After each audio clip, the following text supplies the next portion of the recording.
अस्सलाम वालेकुम दोस्तों। सात आसमान और सात जमीन के बारे में आज इस वीडियो में कुछ ऐसी जानकारी आपको देंगे जिसको सुनकर आप सोचने पर मजबूर हो जाएंगे। जी हाँ दोस्तों, कुरान पाक की सूरह अल तलाक की आयत नंबर 12 के अंदर अल्लाह पाक फरमाता है, वह अल्लाह ही तो है जिसने सात आसमान पैदा किए और ऐसी ही जमीनें जिसमें इसके हुक्म उतरते रहते हैं,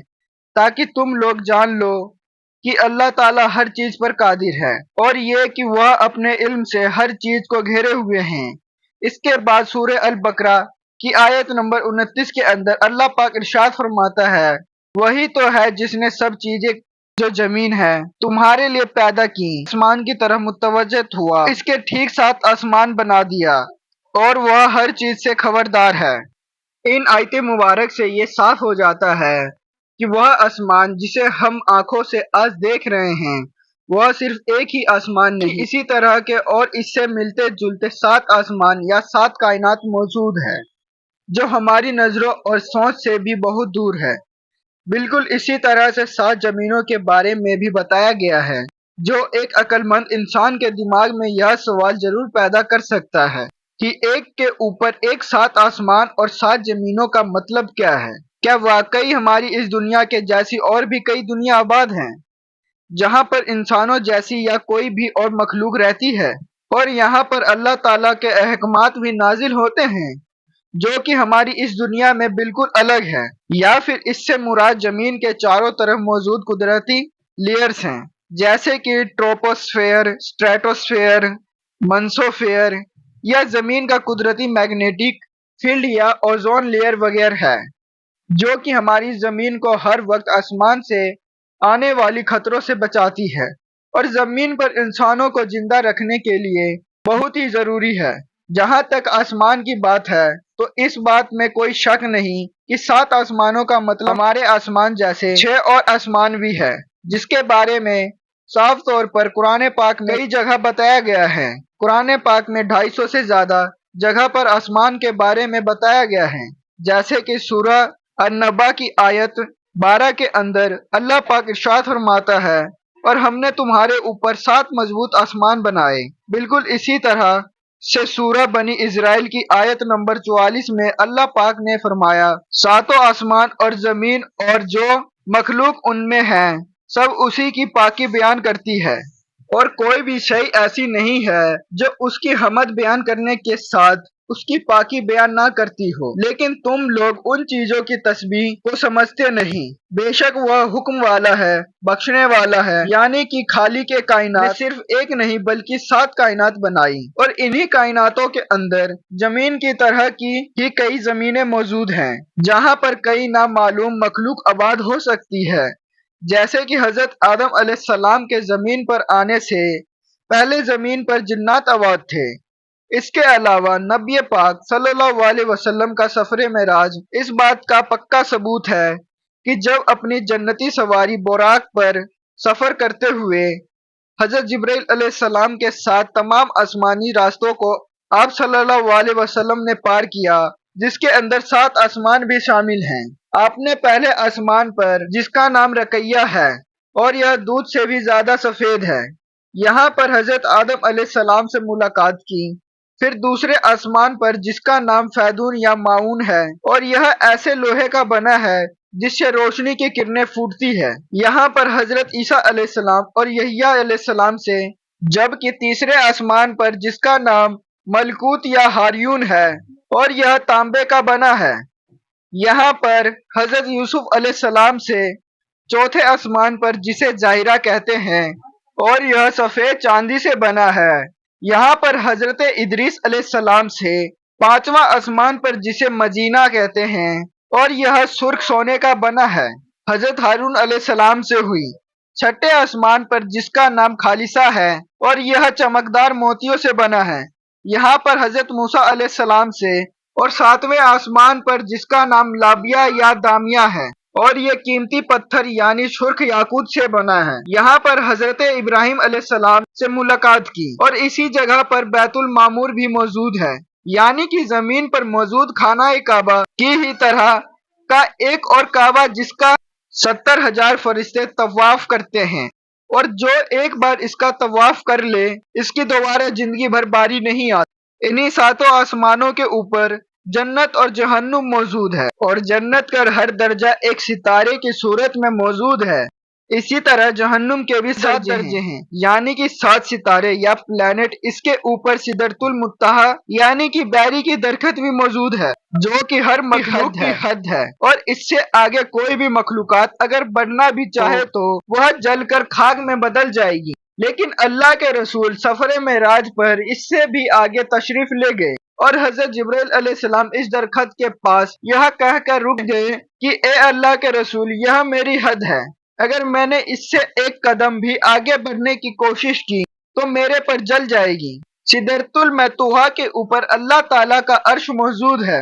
جو کہ زمین اور آسمان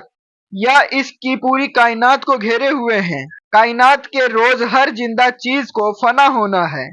اس لیے جنت اور جہنم کو 7 آسمان سے الگ بنایا گیا ہے،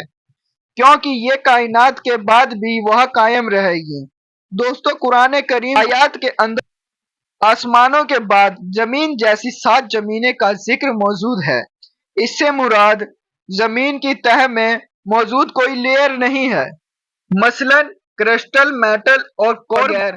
بلکہ انہی آسمانوں سے زمین جیسی کئی اور زمین بھی موجود ہے۔ اور ان آیات کے اندر زمین کا حوالہ دینے کا مطلب یہ ہے کہ وہاں پر بھی ہماری ارتھ کی ہی طرح کوئی زندگی موجود ہو سکتی ہے، اور یہ زندگی کس طرح موجود ہے ہم کچھ نہیں جانتے۔ اور اس کا ایگزامپل دینے کی وجہ یہ ہے کہ زمین انسانوں کے زندہ رہنے کی جگہ ہے، اور انسان بھی صرف اسی کے بارے میں جانتے ہیں۔ جب انسان کی موت کا وقت قریب آتا ہے تو اس کی روح کو ہر ایک آسمانی دروازے سے گزار کر عالم ارواح کے اندر لے جایا جاتا ہے، جہاں پر قیامت تک آنے والی روحیں انتظار کرتی ہے۔ ہر ایک آسمانی دروازے پر ڈیوٹی کرنے والے فرشتے اس روح کے ماں باپ یعنی اس کے خاندان کے بارے میں پوچھتے ہیں اور اسے اس دروازے سے گزارنے دیتے ہیں، جیسا کہ سفر معراج پر حضرت جبرائیل علیہ السلام نے نبی پاک صلی اللہ علیہ وسلم کا ہر ایک آسمان پر تعارف کروایا، یعنی پہچان کروایا، اور ان ڈیوٹی کرنے والے فرشتے نے خوش آمدید کہہ کر دروازے کھول دیے۔ حدیث مبارک کے الفاظ ہے کہ پہلے آسمان کے مقابلے میں دوسرا آسمان اتنا بڑا ہے جیسے کہ جنگل کے اندر ایک انگوٹھی موجود ہو۔ ایک بڑے جنگل کے اندر موجود ایک انگوٹھی کی حیثیت کیا ہو سکتی ہے؟ یقیناً آپ اس کا اندازہ لگا سکتے ہیں، یعنی کہ نہ ہونے کے برابر۔ اسی طرح اور فرمایا کہ دوسرا آسمان پہلے آسمان کے مقابلے میں اتنا بڑا ہے کہ دوسرے آسمان کو جنگل سمجھ لو اور پہلے آسمان کو ایک انگوٹھی۔ اور اسی طرح کے 7 آسمان کے بارے میں آپ نے یہی بتایا کہ ان 7 آسمانوں کے اندر ہر ایک آسمان دوسرے آسمان کے سائز میں اتنا بڑا ہے کہ ہم سوچ بھی نہیں سکتے، جس کے اوپر اللہ کا عرش موجود ہے، اور اللہ اتنا بڑا ہے کہ 7 آسمان اس کے سامنے جنگل میں پڑی ہوئی انگوٹھی کے سائز کے برابر ہے۔ اسی بات کو آج سائنس ملٹی ورس تھیوری کہہ کر کچھ اس طرح کے اس کی وضاحت کرتے ہیں کہ ہماری اس دنیا جیسی کئی اور دنیا بھی موجود ہے جو ایک دوسرے سے الگ الگ ہیں۔ اس پر دنیا کے سبھی سائنٹسٹ یقین رکھتے ہیں، جیسے کہ مشہور کاسمولسٹ ڈاکٹر ایلن بوتھ نے نیومیرک کیلکولیشن سے ثابت کیا ہے اور بتایا کہ جس کائنات کو ہم اب تک سب کچھ سمجھ رہے تھے وہ دراصل ہماری اس پوری کائنات کا ایک چھوٹا سا ٹکڑا بھی نہیں ہے، جسے ہم آبزرویبل یونیورس کہتے ہیں، بلکہ اصل کائنات کا نام آبزرویشن اس کے مقابلے 3 × 10⁻23 ٹائم گنا بڑی ہے، یعنی کہ ایسی کائنات جسے ہم نہ تو دیکھ سکتے ہیں اور نہ ہی کبھی اس کے بارے میں دیکھ پائیں گے۔ اس کا سائز 46.5 بلین لائٹ ایئر، جسے اگر ڈاکٹر ایلن کے مطابق ایکچوئل یونیورس کے سائنس یعنی کہ 3 × 10⁻23 سے ملٹیپلائی کرے تو پہلے آسمان کا اصل سائز سامنے آتا ہے، جو کہ 4.28 × 10⁻23 بنتی ہے، یعنی کہ ایک آسمان سے دوسرے آسمان تک کی دوری، جہاں تک پہنچنے کا وقت ناپنے کے اندر شاید وقت کا پیمانہ ہی کم پڑ جائے، جہاں تک انسان پہنچنے کا سوچ بھی نہیں سکتا۔ بلکہ حقیقت تو یہ ہے کہ وہ اپنے قریب ترین चांद पर भी जाने के काबिल नहीं हो सका। 107 आसमानों पर पहुंचने के बारे में सोचना तो किसी बेवकूफी से कम नहीं। कायनात की लंबाई चौड़ाई अल्लाह ताला की बेपनाह कुदरत की निशानी है। किस तरह पावर और टेक्नोलॉजी हासिल करने के बावजूद इंसान पहले आसमान का सिरा तक नहीं ढूंढ पाया। खुद कुरान करीम ने चैलेंज किया है कि इंसान आसमान और जमीन के दायरे से बाहर नहीं निकल सकता। दोस्तों, किसी चीज का आंखों से नजर न आना इस बात की दलील नहीं है कि वह चीज दरअसल मौजूद नहीं, क्योंकि हमारी इस दुनिया के अंदर बहुत सारी ऐसी चीजें हैं जिन्हें हम ना ही देख सकते हैं ना ही छू सकते हैं, लेकिन वह हकीकत के अंदर मौजूद है और हम इन चीजों को सिर्फ इसलिए मानते हैं कि यह हमारी यकीन करने की चीजें हैं और इससे हम इनकार नहीं कर सकते। मसलन gravity, dark matter, dark electromagnetic vectors और इस तरह की कई चीजें हमारी दुनिया और कायनात के अंदर मौजूद हैं, लेकिन हमें नजर नहीं आती। 7 आसमानों का ख्याल भी कुछ अलग नहीं है, क्योंकि वह हमारी नजरों से किसी मसलन की वजह से छुपे हुए हैं। इस खूबसूरत दुनिया की तख्लीक के बारे में दुनिया का तकरीबन हर शख्स बिग बैंग थ्योरी पर यकीन रखता है, जिसके मुताबिक हमारी कायनात एक नथिंग पॉइंट से एक सिंगुलैरिटी के अंदर बंद थी, जिसका तापमान अनलिमिटेड था और ग्रेविटी हद से ज्यादा। सो यह एक बड़े धमाके से फट कर बिखर गई, जिससे मौजूदा कायनात, स्टार, गैलेक्सी और नेबुला वगैरह सब कुछ बना। और यह भी कि यह हर वक्त लाइट्स की स्पीड से लगातार अब तक फैल रही है। जैसे कि धमाके के बाद होता है कि चीजें दूर दूर तक बिखर जाती है और जब इस धमाके की शिद्दत खत्म होगी तो यह फिर से वहीं पर आकर वापस लिपटना शुरू कर देगी जहां से इसकी शुरुआत हुई। इसी बिग बैंग के बारे में कुरान पाक आज से 1400 साल पहले बयान करता है कि क्या काफिरों ने नहीं देखा कि आसमान और जमीन दोनों मिले हुए थे, तो हमने इनको जुदा जुदा कर दिया और तमाम जानदार चीजें हमने पानी से बनाया। फिर यह लोग ईमान क्यों नहीं लाते, जबकि इस कायनात के खत्म होने के बारे में अल्लाह पाक फरमाता है कि क्या तुम नहीं देखते